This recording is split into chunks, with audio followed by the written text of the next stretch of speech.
So I won't hold back, hold back. Hello, there you are. Here I am. I just made my husband watch Eurovision with me, the Legend of Fire Saga. This is like all up in my head again. You've not seen my face on camera for a few videos now, and the reason being is not because I'm trying to like be mysterious or weird or like hide my plastic surgery journey or something. No, listen, I just want to be able to film videos without having a full face of makeup on. All right, so I think we can all kind of understand. Today I have something super exciting for you. I am going to be reviewing the Besame Decades of Fragrance set. So this, I have not heard many people talking about this, but Besame Cosmetics, or Besame, they do vintage inspired cosmetics, lipsticks, powders, cake mascaras, cream, blushes, skin, different skin products, and it's all inspired by vintage cosmetics. I've ordered lipsticks and violet powder from them in the past.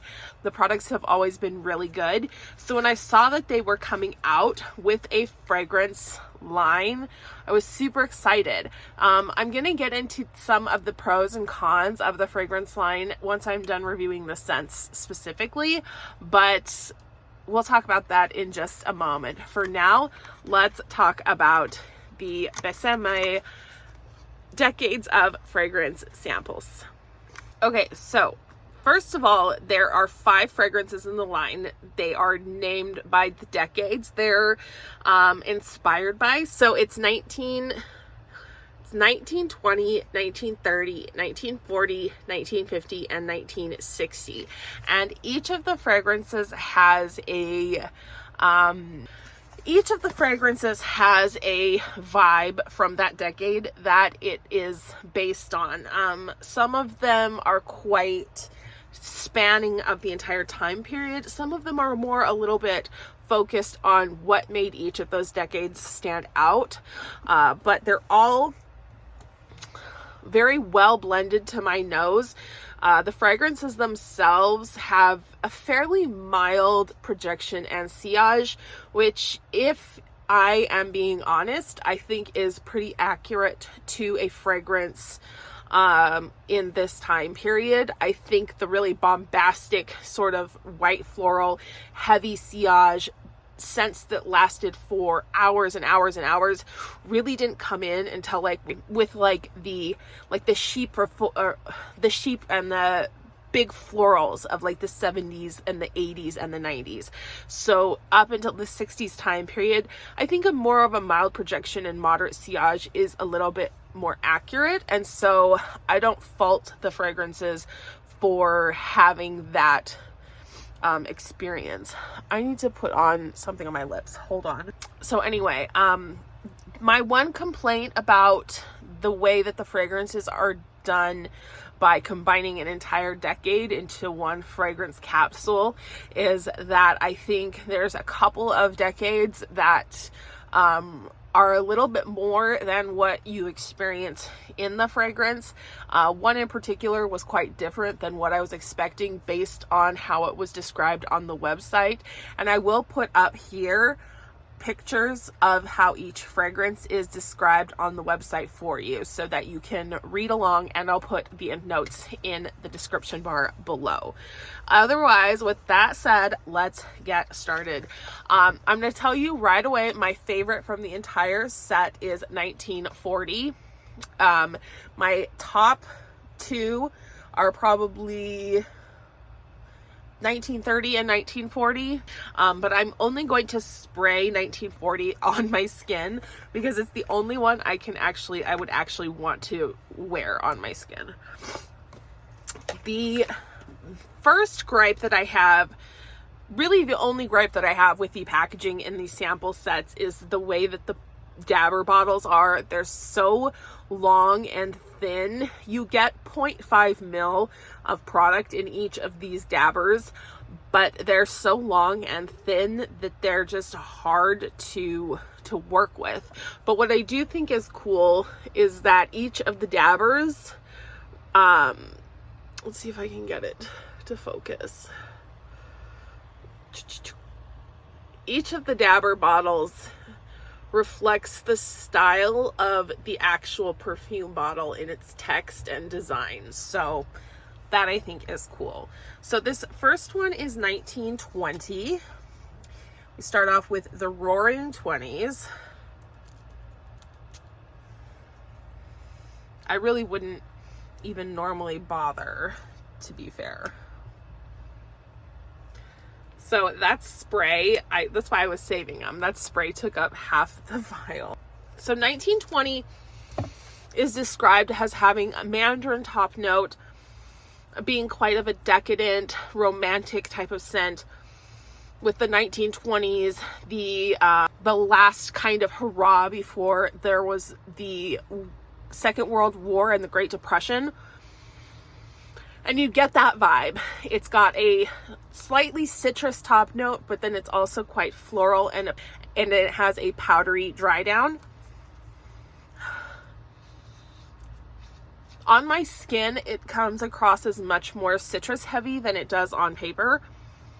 But I think just in general, this is a nice scent if the vibe that you're going for is more of a modern vintage, when you have like a floral sheep or some sort of, maybe even like a floral powdery citrus. This is probably the best out of these 5 scents for that kind of vibe. So if you were thinking about trying the fragrances, if that's your vibe, that I would say maybe go with 1920. The next one is 1930, and with this one being a little bit more dark, maybe I can get it to show you. So you can see how the styling on the bottle is different than the one for 1920. I think that's interesting. I like the way that they put that detail into the packaging. Okay, enough came out from the dabber that I don't need to spray this, which thank goodness, because I don't really want to waste this one quite so much. 1920 or 1930 also has a mandarin top note, so the opening of 1930 and the opening of 1920 are quite similar. However, 1930 is more about that speakeasy lifestyle. So you've got a little bit more spice. I believe there's cinnamon in it. It has a bit more of an animalic sweetness, like an ambery vanilla sweetness. It's an easy to wear scent. None of these fragrances are outside the box when it comes to like thinking about how a fragrance might smell. They're all quite straightforward and pretty much fit their descriptions fairly accurately. I like the spiciness of this one. This one projects a little bit more than others, but the longevity I noticed on 1930 was the worst of all 5. So 1930 would be my suggestion if you want a spicy sweet scent. But if you are looking for something that's a little bit louder, this is more like a bedtime sexy. Yeah, like a bedtime sexy scent. So then we come to my personal favorite, 1940. And like I said, I'm going to put 1940 on my actual skin. The bottle, I don't hope you can see. It keeps trying to... The styling of the bottle looks like this. I hope you can see it keeps trying to like focus on my face. A lot comes out with these dabber caps. They're really quite a lot. So you don't need to go overboard with the testing. You'll be able to get a pretty good idea just from dabbing it. This one is really beautiful. The glamour of the silver screen in the 40s. It's warm and musky. It smells like, I believe they say that it smells like Greta Garbo come to life, I think is how they described it. But it just really does smell like someone extreme, like a classy, really sexy femme fatale sort of vibe. This one does not last or project very heavily compared to any of them. It's right there in the middle with the rest. But the scent is so good. I literally just, as long as it's lasting on my skin, I can't stop smelling it. It's beautiful. It is my favorite, like I said, of the group. And if you are a floral lover, it will probably be your favorite as well. Oh, I love it. The next one we have is 1950. 1950 has my favorite packaging. It has this kind of like Christian Dior style font, and then the actual bottle has a houndstooth check print on it, which doesn't show up on this tester, but unfortunately this is my least favorite scent out of everything in the line. So this is supposed to be like a postmodernist feminist scent, like very Dior iconic. But for me, again, there's a fairly common theme of like a citrus top note through most of these scents. And then this one just has it goes into something floral that gets that like drier sheet floral that I've talked about in other videos. That drier sheet scent that literally gives me a headache. I cannot stand it. Unfortunately, this is the longest lasting. I mean, it may just be because I can't stand the scent of it, but for me, this was the longest lasting of the bunch.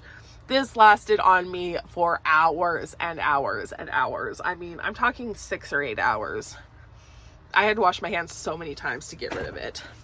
1950 is definitely going to be the fragrance that some people will enjoy, who are looking for something clean and fairly gender neutral, are definitely going to find that to be right up their alley. But for me, it's a no-go. And then the last one is 1960, which I like the way that this is styled, because instead of being written Besame across, it's written in this sort of funky font upright. So